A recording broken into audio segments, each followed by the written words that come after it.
savez, il y a eu un prêtre qui s'était converti. Vous savez ce qu'il a dit? Il a dit, nous sommes arnaqués. On ne connaît pas l'islam. C'est une grande arnaque.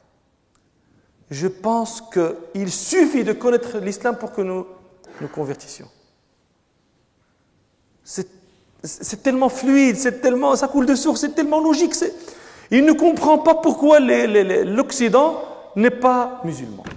Il dit c'est une grande arnaque. C'est un prêtre qui dit ça.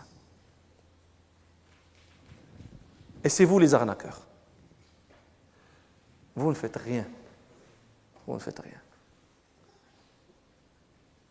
Et le plus grand des efforts, il est dirigé entre vous. Entre vous.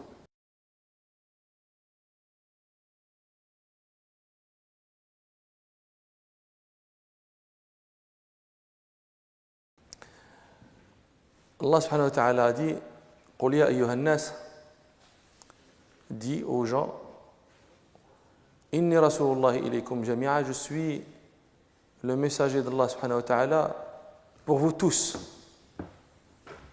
Donc le Nabi sallallahu alayhi wa sallam a été envoyé pour tout le monde.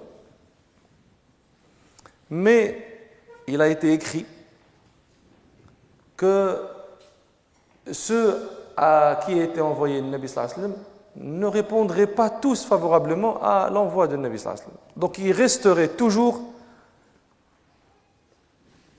des gens qui ne répondraient pas, qui refuseraient toujours da'wat Nabi sallallahu alayhi wa sallam. Ça, c'est une chose qui a été écrite. Et cette chose écrite restera jusqu'à l'avènement du jour dernier. Cela étant,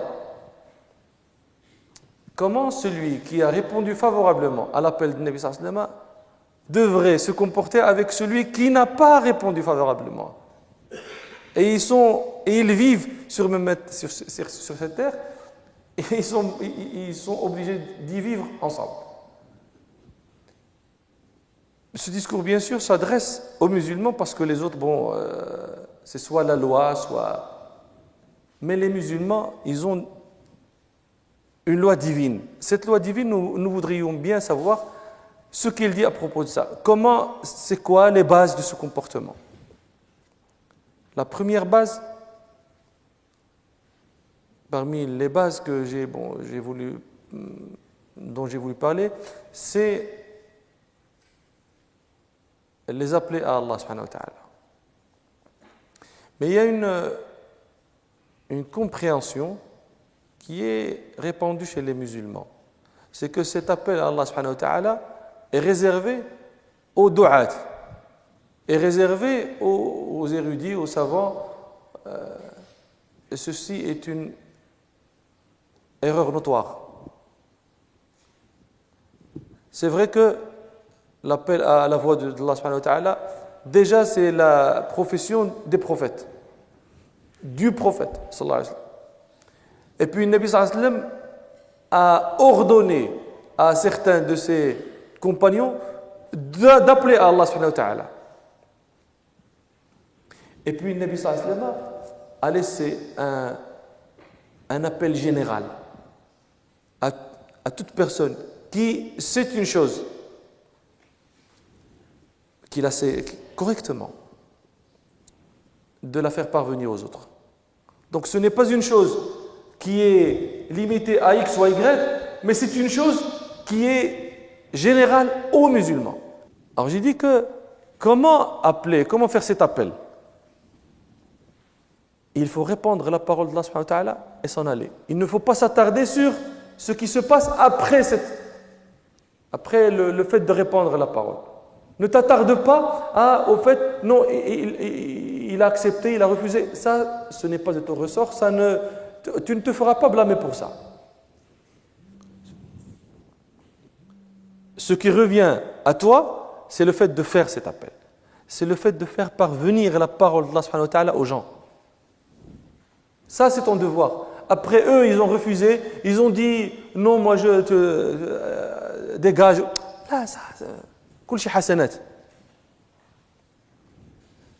Et ça, c'est explicite dans le Coran. Et j'ai raconté l'histoire raconté par Al-Bukhari, selon Anas, Anna Nabi sallallahu alayhi wa sallam, il marchait, il a vu une femme qui était sur une tombe, qui était en train de pleurer, et cette tombe était la tombe de son fils. Alors le Nabi sallallahu alayhi wa sallam lui dit Ittaqillah et asbiri. Alors elle lui dit Ilayka anni, va-t'en. Ce n'est pas à toi que c'est arrivé. Elle ne savait pas qu'elle s'adressait au prophète sallallahu alayhi wa sallam. Ça, bien sûr, c'est bien entendu, si elle aurait su, elle n'aurait pas parlé comme ça. Il y avait quelqu'un qui a vu le Nabi sallallahu alayhi wa sallam lui dire quelque chose, mais il n'avait pas entendu ce qu'il lui avait dit. Alors il lui pose la question, il dit à la femme, qu'est-ce que le Nabi sallallahu alayhi wa sallam t'a dit? Il lui dit, c'est le Nabi sallallahu alayhi wa sallam.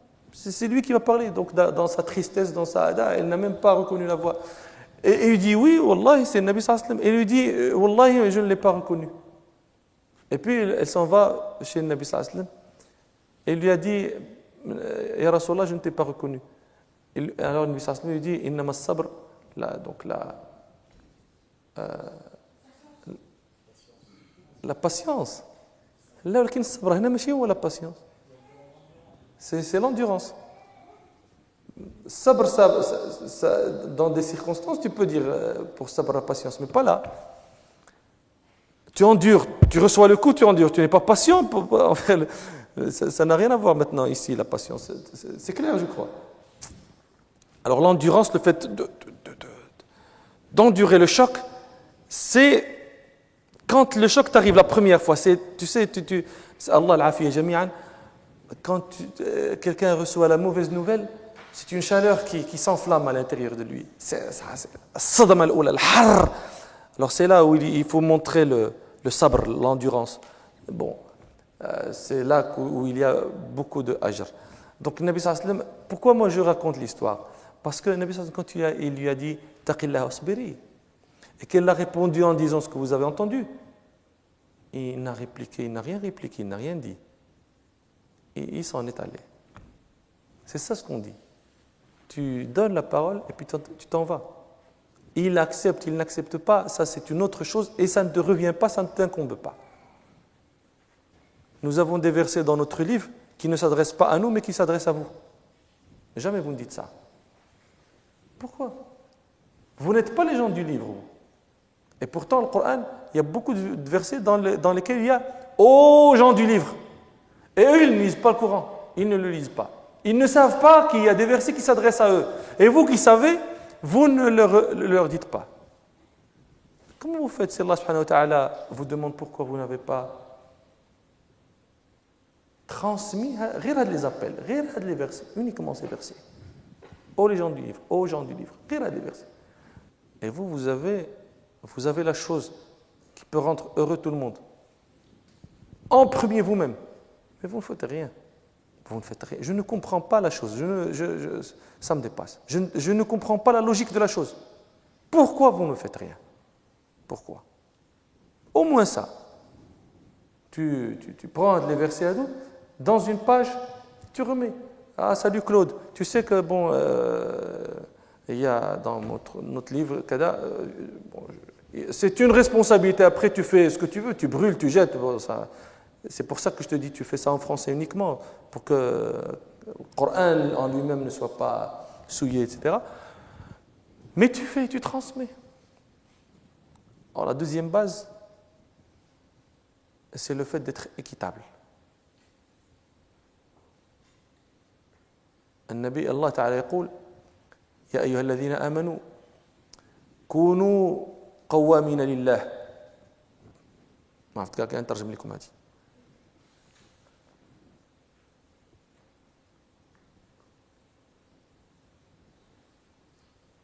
كونوا قوامين لله مدني شهداء بالقسط. Faites ce qui est juste, ce qui est équitable. Attestez-le, soyez-en témoins. ولا يجرمنكم شنآن قوم على ألا تعدلوا. Et que la haine que vous pouvez éprouver envers des gens, qu'elle ne vous pousse pas à ne pas être équitable. Et soyez pieux. Le fait que cette phrase « soyez pieux » soit après la phrase que je vous ai dite, ولا يجرمنكم شنآن قوم على ألا تعدلوا اعدلوا هو أقرب للتقوى. Soyez équitable, c'est se rapprocher de la piété. Wattaqullah, et soyez pieux. C'est comme si vous ne faites pas, vous ne serez pas pieux. Donc ça ne sert à rien. Ça réduit votre piété. Le fait de faire le ramadan, de faire les prières, de faire kada, kada, kada, et de ne pas être juste envers ceux que vous détestez. Déjà, pourquoi les détestez-vous? Parce qu'ils ne sont pas justes envers vous. Ce n'est pas une raison pour ne pas être juste envers eux. Dhimmi, c'est quelqu'un qui n'est pas musulman et qui vit dans une communauté musulmane. Donc, il est sous leur protection. Mais vous savez que quand c'est une minorité et qu'il n'y ait pas de justice d'équité, on peut prendre leurs biens, etc. C'est une minorité, c'est pas grave. C'est un dhimmi, c'est pas grave. Comme eux-mêmes font maintenant dans plusieurs pays, quand c'est les musulmans qui sont des minorités. Alors, ce dhimmi-là, il est parti voir Omar ibn Abdelaziz, qui était à ce moment-là khalifa. Tu sais ce que ça veut dire khalifa? C'est à toi que je m'adresse. Tu sais ce que ça veut dire? Non, toi maintenant, c'est à toi. Oui. Tu sais ce que ça veut dire khalifa? Khalifa, c'est celui qui commande tous les musulmans, tous. Alors il va le voir, il lui dit Ya Amir al-Mu'minin, je te demande d'exécuter Kitab Allah. Et il dit qu'est-ce qu'il y a? Et il dit celui-là m'a pris ma ferme. Celui-là, c'est qui? C'est l'Abbas ibn al-Walid ibn Abd al-Malik, le fils de l'ancien khalifa. Donc c'est une personnalité dans la société, c'est un émir. Et lui, c'est un dhimmi. Alors Omar ibn Abdelaziz dit à l'Abbas, qu'est-ce qu'il raconte? Et il dit, c'est ma ferme, mon père me l'a donnée. Oui, mais ton père l'a pris à ce dhimmi. Alors Omar ibn Abdelaziz se retourne vers le dhimmi, il dit, bon, qu'est-ce que tu dis? Et il dit, je demande Kitab Allah. Omar ibn Abdelaziz de dire après, tu as raison, Kitab Allah, il doit passer avant Kitab, le livre de ton père. Rends-lui sa ferme. Je dis ça, c'est des choses que vous ne pouvez pas trouver ailleurs. Je vous donne un exemple, Omar m'a tué. Dernièrement, j'ai vu un documentaire qui montrait des preuves qui ne peuvent pas être... C'est des preuves, mais vraiment, c'est sûr qu'il n'a pas tué. Et pourtant, il sort par grâce, il ne sort pas par libération. Pourquoi? Par grâce présidentielle, pas par libération, alors que tout montre qu'il n'a rien fait. C'est ça la différence. Dans le Bukhari et Muslim, Asma bint Abi Bakr, radiyallahu anha, est venue voir le prophète sallallahu alayhi wa sallam. Il lui a dit que ma mère est venue me voir. Et sa mère était à ce moment-là kafira. Elle lui a dit, elle est venue me voir et elle veut quelque chose. Est-ce que je peux lui donner quelque chose? Le Nabi sallallahu alayhi wa sallam lui a dit, donne à ta mère. Même si elle était kafira. Maintenant, quelqu'un m'a raconté ici en France qu'il y avait un converti et il n'a plus revu ses parents. Pourquoi? Parce que quand il est allé voir ses parents, ils avaient de l'alcool sur la table. Ça fait 4 ans qu'il n'est plus allé les voir. C'est tellement facile de prétendre qu'on fait ça pour la religion. C'est un mensonge. Voilà la religion. Parmi les bases du comportement, c'est faire un dua pour eux, pour qu'ils se convertissent, pour qu'ils se repentissent. Et ça, le Nabi sallallahu alayhi wa sallam le faisait. Et j'ai raconté l'histoire d'Abu Huraira, qui était venu, qui toujours, il y avait sa mère qui n'était pas musulmane, et qu'il lui parlait toujours de l'islam. Et puis un jour, il est venu, il lui a parlé de l'islam, elle a dit quelque chose qui l'a blessé à l'encontre de Nabi sallallahu alayhi wa sallam. Alors il est venu voir le Nabi sallallahu alayhi wa sallam, il lui dit, Ya Rasulallah, fais un dua pour ma mère, pour qu'elle devienne musulmane. Alors le Nabi sallallahu alayhi wa sallam a fait ce dua, Ya Allah, Allahumma hadi Abi Huraira. Alors lui, il dit que je suis sorti, je suis parti chez moi et j'espérais, j'avais espoir dans le dua de Nabi sallallahu alayhi wa sallam. Il arrive chez lui, il trouve la porte fermée, sa mère entend le bruit de ses pas. Et il dit, attends, Abu Huraira, attends. Et puis lui, il commence à entendre le bruit de l'eau, quelqu'un qui est en train de se laver. Vous savez que ça s'entend si tu es dehors, tu entends, tu sais qu'il est en train de se laver. Alors lui, il entend ça. Après, elle ouvre la porte, elle sort et lui dit, Ya Abu Huraira, ashhadu an la ilaha illallah wa ashhadu anna Muhammad Rasulullah. Tout content, alors il part, lui, vers le Nabi sallallahu alayhi wa sallam pour lui dire que Allah subhanahu wa ta'ala a exaucé ton dua. Et puis il demande un autre dua, qu'il soit lui et sa mère aimés par les musulmans et qu'il aime lui les musulmans. Et le Nabi sallallahu alayhi wa sallam lui a fait ce dua. Abu Huraira après il dit que maintenant n'importe quel musulman entend parler de moi, il m'aime. Alors ça, c'est une base qu'il faut aussi ne pas négliger, c'est celle de faire des duas. Allah Ta'ala yahdi غير المسلمين إلى الإسلام. Parmi les bases, c'est le fait de récompenser ceux qui ont fait du bien aux musulmans par un bien, sinon supérieur, au moins égal. Faire le bien à l'encontre du bien qu'on a fait pour nous. J'ai vu des mères qui allaient à l'encontre des Français pour faciliter aux musulmans de leur département, circonscription, aux mairies, aux Médina, etc., de faire des mosquées, de prier dans la rue, de faire des jumu'ah, J'ai même parlé avec quelqu'un, un maire qui faisait comme ça. Il faut récompenser. C'est le Nabi sallallahu alayhi wa sallam qui a fait pareil.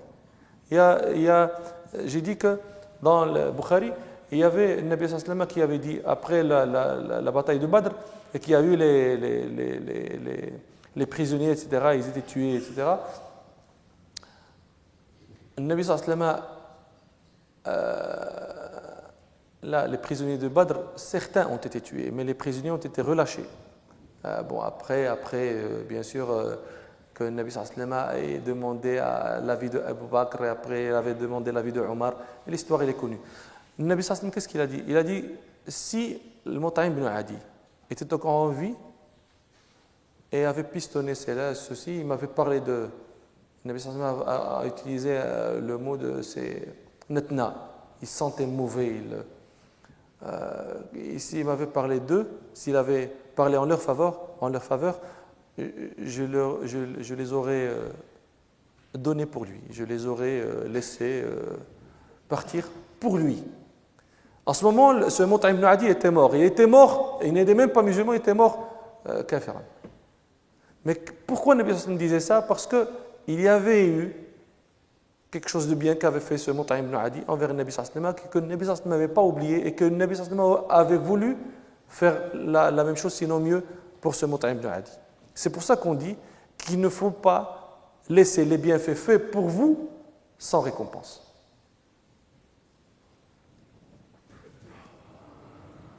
Alors, j'ai raconté une histoire. J'ai dit que il fallait avoir une éthique. Il fallait avoir une éthique. J'ai raconté l'histoire de Abu Bakr ibn Zuhr. Ce Abu Bakr ibn Zuhr était un médecin, était un poète, était un adib, un grand poète, un grand adib, un grand savant de la littérature arabe et un grand médecin. Et c'était une famille de ministres.